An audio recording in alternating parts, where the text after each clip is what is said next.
Good day, folks. This is Greg Judy at Green Pastures Farm.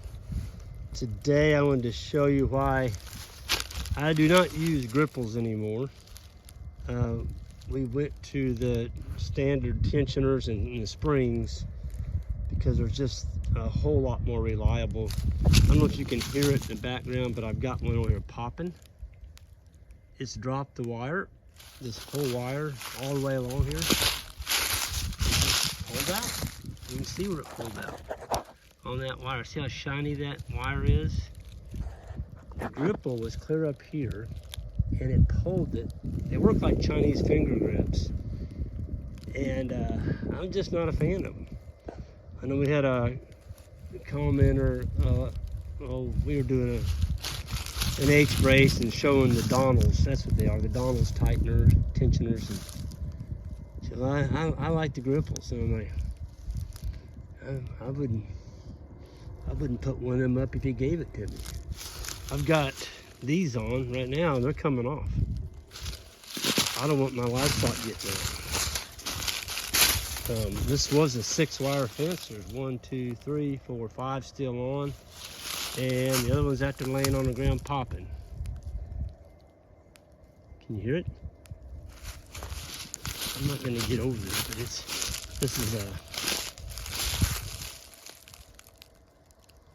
it's clear out there in that pasture.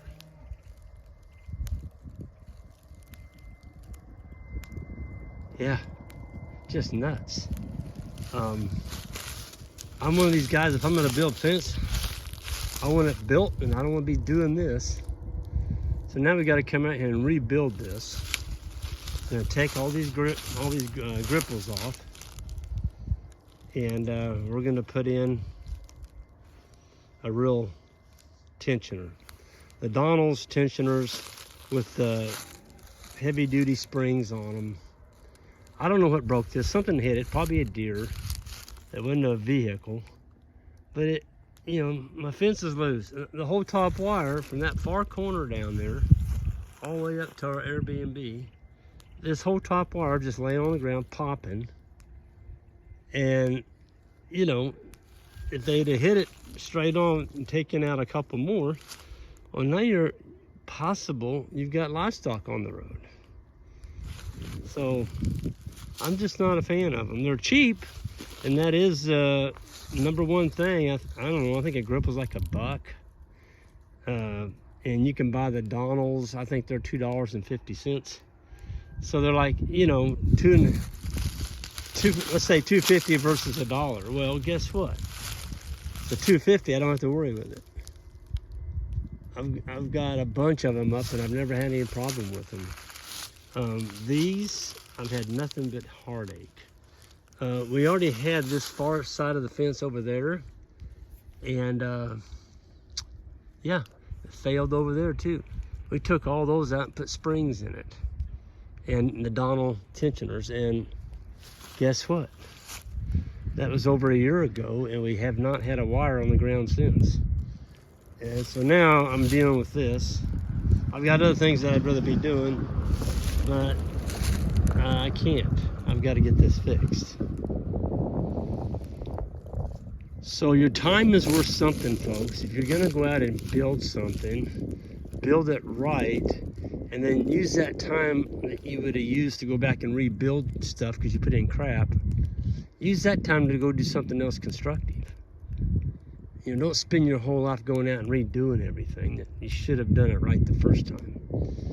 And I was intrigued by them, I'll be honest with you. You know, they are kind of a neat little gizmo. You push this one in that way and that one goes that way. And there's a special pliers that tightens them up, and they're $1.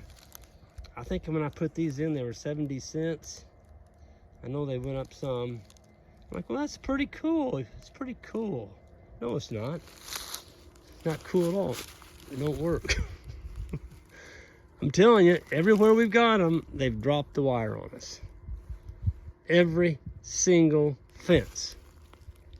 That one over there on the far side of the paddock, it dropped it like 3 times.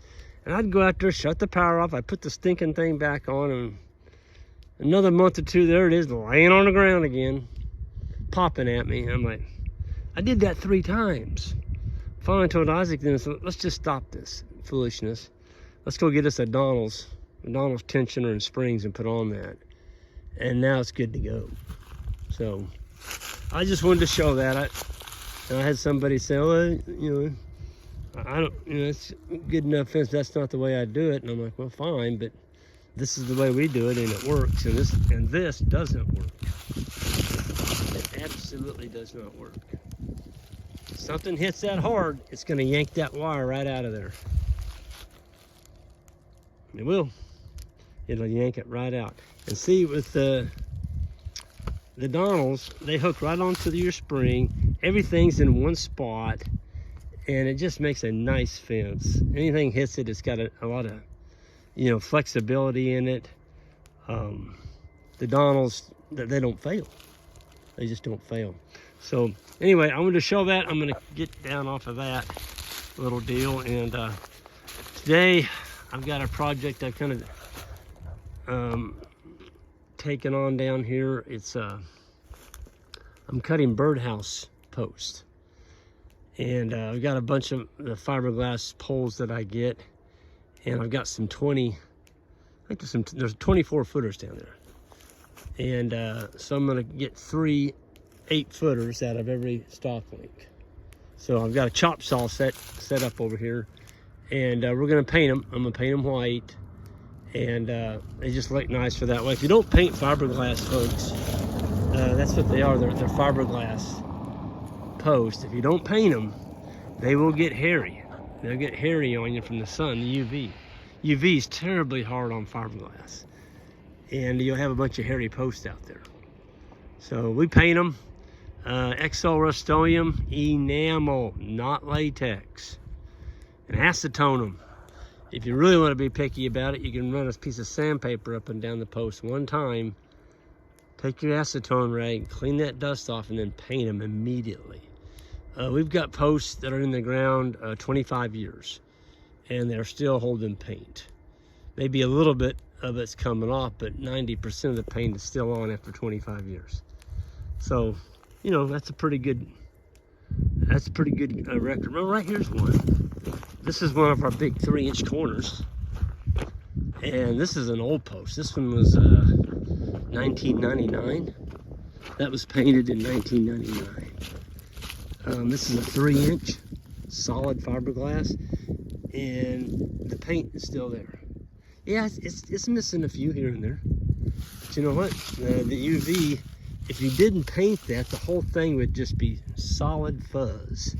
Just fuzzy, fuzzy, fuzzy. So, yeah. The new corral's holding in there really good. I've never had anything get out of it. I love it. I did get some stain, some special stain that Sean and Anthony used on their farm. And I was so impressed with it. They painted all their posts with it. I'm telling you what, I took a pocket knife, I couldn't scrape it off. And I asked Sean, I said, where'd you get this stuff? And he told me it was at Home Depot. It's a special, when I get ready to start painting, I'm gonna share with y'all what it is. All these boards, you'll put something on them. They, you know, even though they're treated, now they've been out in the sun and the wind and the rain and the snow for 2 years now. They're good and cured out. They'll hold the paint really good. And, you know, it costs money to build something like this, folks. And that stain, I think Sean said it had a 15-year warranty on it. I mean, it sticks. It looks like the same stuff that they use on fence posts and rail fence in the state of Virginia. I've been in Virginia a lot. Drove a lot of county roads out there, did a lot of schools, a lot of grazing schools out there, so I've seen a lot of rural Virginia. I've never seen so much black painted fence in my life. That's the paint they're using. I'm talking mile after mile after mile. And you don't want to get it on you. If you get it on your clothes, you're not getting it off. So I'm gonna do a video on it. Catch a warm day like today, maybe we'll get up there and actually paint this thing. But yeah, I don't like, you know, if you're gonna build something out of wood, put it out in the elements. Mother Nature will start breaking it down. And heck, throw a layer of stain on it, get you another 15 years of protection. Sign me up. I'm willing to do that. So I'm gonna get out of here. I gotta go cut those birdhouse posts, and we'll see you next time. Hey guys, ladies, check out the grading school. It's filling up. We got the beginners and the advanced grazing school coming up in May. And yeah, go to greenpasturesfarm.net. We had a kind of a, you might say, an all-star there this spring. You know, a couple years ago we had Jason Kelsey come to our grading school, and last spring, of all things, we had Mac Hollins show up. Mac, he's a tight end for the Buffalo Bills. And I told Mac when he left the grading school in May, I said, Mac, I'm gonna pull for you every single game. Man, I hope you do good. I do. I hope you knock it out of the park. But if you come up against my beloved Kansas City Chiefs, you know, I love you, but I'm gonna have to pull for my Chiefs. And Matt kind of smiled and looked at me and goes, Greg, y'all have got 2 in a row. Let me have 1. And I'm gonna tell you what, I watched that game on Sunday, and Mac Hollins, he knocked it out of the park. He dang near beat us single-handedly. He had the 2 longest receptions in that game, and came within 3 points of, you know, tying us, maybe going to the Super Bowl. And Mac, if you're watching this, I'm sorry. I just can't help it. I love you, man. Best of luck to you. You had a heck of a year. I hope you have a better year next year, and hang in there, man. And maybe I'll see you down the road one of these days. Y'all have a good one. Take care.